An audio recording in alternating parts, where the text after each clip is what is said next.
Our programs offer many languages. Please visit suprememastertv.com/schedule.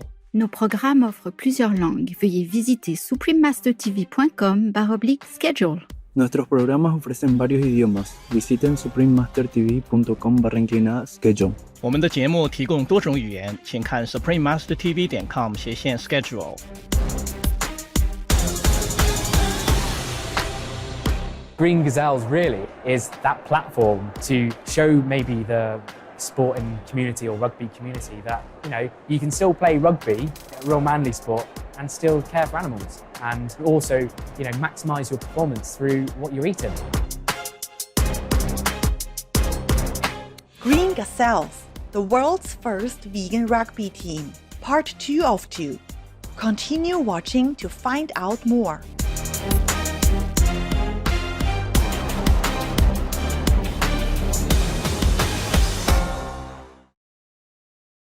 Que Deus te abençoe means God bless you in Portuguese, the widely spoken language of Portugal and the 9th most spoken in the world. Kind-hearted viewers, I'm Diogo. The hospitable people of Portugal salute you for your kindness in adopting veganism and protecting Mother Earth and all fellow co-inhabitants.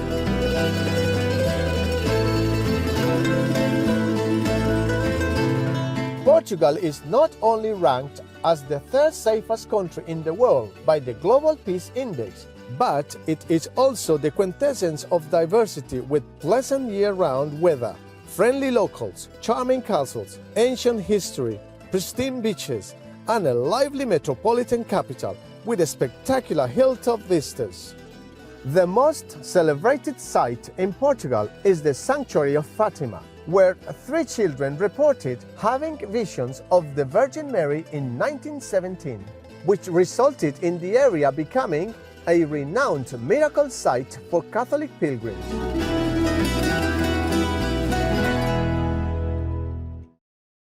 Welcome to the concluding episode of our show, Green Gazelles, the world's first vegan rugby team. In the first episode, we learned why enthusiastic rugby player and Green Gazelles co-founder Brendan Bell switched to a plant-based lifestyle and how the team was created in Salisbury, England, UK. We also discovered the amazing healing properties of plant-based foods. In this episode, we continue to find out more about the benefits of a vegan diet on health and athletic performance. I think a lot of people are looking at veganism as an opportunity to step up their performance and, maybe advance their level of, participation in sport, particularly within rugby.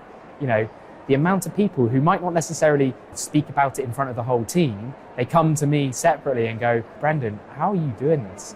I'm not talking about Green Gazelles because everyone, are already vegan, but a lot of people who are on the peripheral of wanting to join the Green Gazelles Rugby Club are saying, how can I do this whole plant-based lifestyle?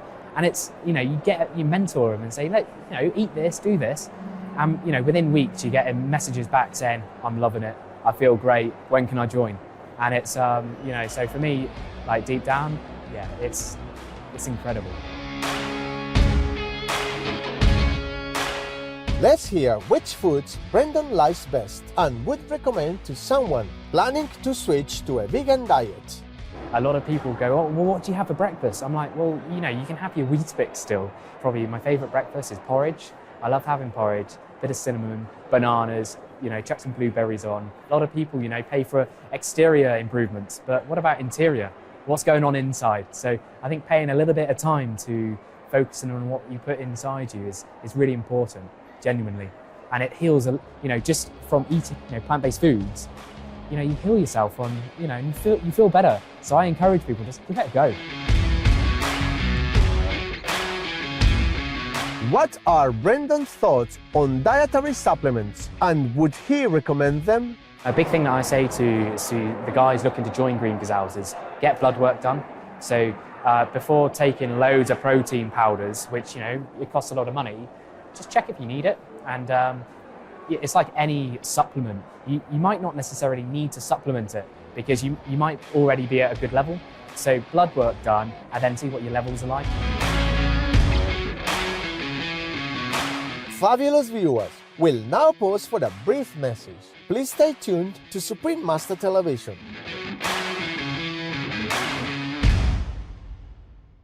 Welcome back, amazing viewers. Sufficient protein consumption is a recurring concern among non-vegan athletes. Or should that be not yet vegan athletes? Dr. Neil Bernard, founding president of the Physicians Committee for Responsible Medicine and a Shining World Compassion Award recipient, has this to say. If I'm sedentary, I need a certain amount of protein. If I'm working out more, do I need more protein? Yes. You eat food. Protein is part of the food, and you just get the protein you need without any special supplements. Whether someone becomes vegan for health reasons, to improve physical fitness and strength, or to protect the environment, Brendan agrees that sooner or later, one is confronted with the suffering of the animals, and one's heart opens up to their plight. So just being aware of what goes on in the animal industry. Ultimately, I've got a bit of a motto for the Green Gazelles. I've not really released it yet, but I want to basically kick animal abuse into touch. It's all about showing that if you follow a veganism lifestyle, you care for animals. And rugby is a very hard-hitting, manly, aggressive sport. And seeing a soft side of what veganism offers, you don't really put the two together. So Green Gazelles really is that platform to show maybe the sporting community or rugby community that, you can still play rugby, a real manly sport, and still care for animals. And also, maximize your performance through what you're eating. I think Green Gazelles Rugby Club is all about positive image. It's about bringing like-minded people together.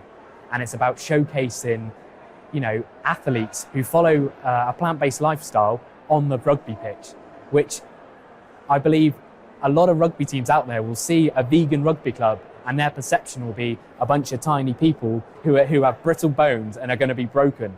But actually, I hope when we play our first tournament, we will change people's perception and show people that, there are 6'5", 121 kilogram vegan athletes or vegan rugby players out there. And hey, let's just hope we win the tournament and we progress in our journey, because it's just the start. Bravo, Brendan Bell, for being so passionate in wanting to see a change to veganism in your sport of rugby. We wish all your team members great health, continued success, and the best of luck.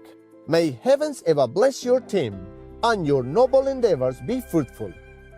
We end our show with a loving message from our beloved Supreme Master Ching Hai. She has fervently devoted her life to raise the consciousness of humankind.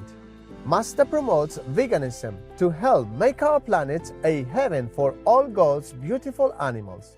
The animals are our helpers, our friends, and heaven's beloved. If we become vegan, such a simple, easy step, we don't just win our beautiful planet back, we stand to gain an even more beautiful, wonderful, elevated world. Because the vegan lifestyle carries such a powerful energy, all positive, all loving, all constructive, all blessing, all intelligence, that could melt all the negative energy away, destroy it forever,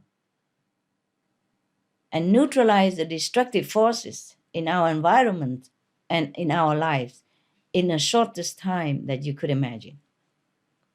And then replace them with constructive energy and peaceful vibrations. It will be just like the difference between walking into a slaughterhouse and into a vegan cafe, which you could try yourself to compare the atmosphere and the feeling. You will see what I mean.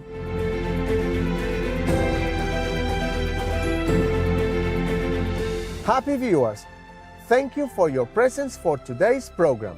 Coming up next is Sutta Nipata, Daniya, the Cattleman, Part 1 of 9, on Between Master and Disciples, right after noteworthy news. May God's grace illuminate your spiritual path and help you advance towards the truth. Our programs offer many languages. Please visit suprememastertv.com/schedule and suprememastertv.com/VEG.